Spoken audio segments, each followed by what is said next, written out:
Oke teman-teman, kali ini kita akan belajar bagaimana cara menentukan ketuntasan atau ketidaktuntasan, bisa kelulusan atau ketidaklulusan para siswa kita dengan kita memberikan syarat.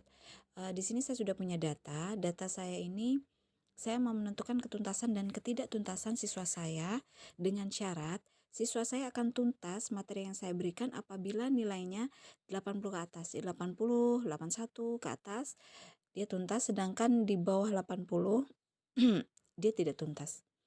Oke, bisa dilihat pada data saya, si A bernilai 87 maka dia tuntas, sedangkan si C nilainya 75 maka dia tidak tuntas. Bagaimana cara menentukan tuntas dan tidak tuntas ini? Data ini tidak saya tulis serta-merta tuntas, tidak tuntas ya. Tapi di sini kita menggunakan rumus. Kenapa kita perlu menggunakan rumus? Ya, karena data saya ini cuma 10 anak, data kecil. Tapi bagaimana kalau kita mengolah data yang ribuan, ratusan, ribuan?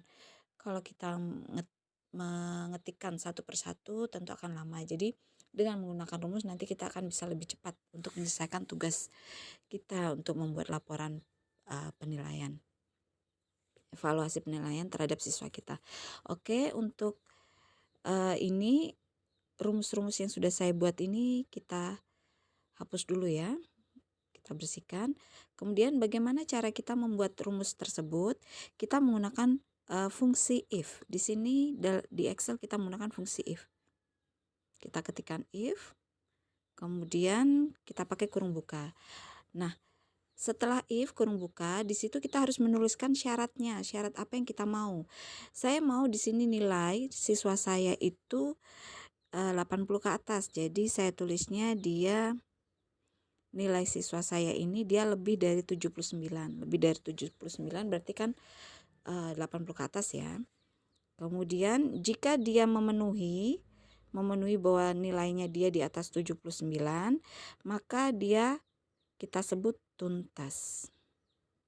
Teman-teman jangan lupa untuk menuliskan kata tuntas ini harus menggunakan petik 2 karena dia merupakan karakter, bukan angka, value. Kalau angka bisa kita tulis, tapi kalau karakter seperti ini memang kita harus pakai tanda petik ya.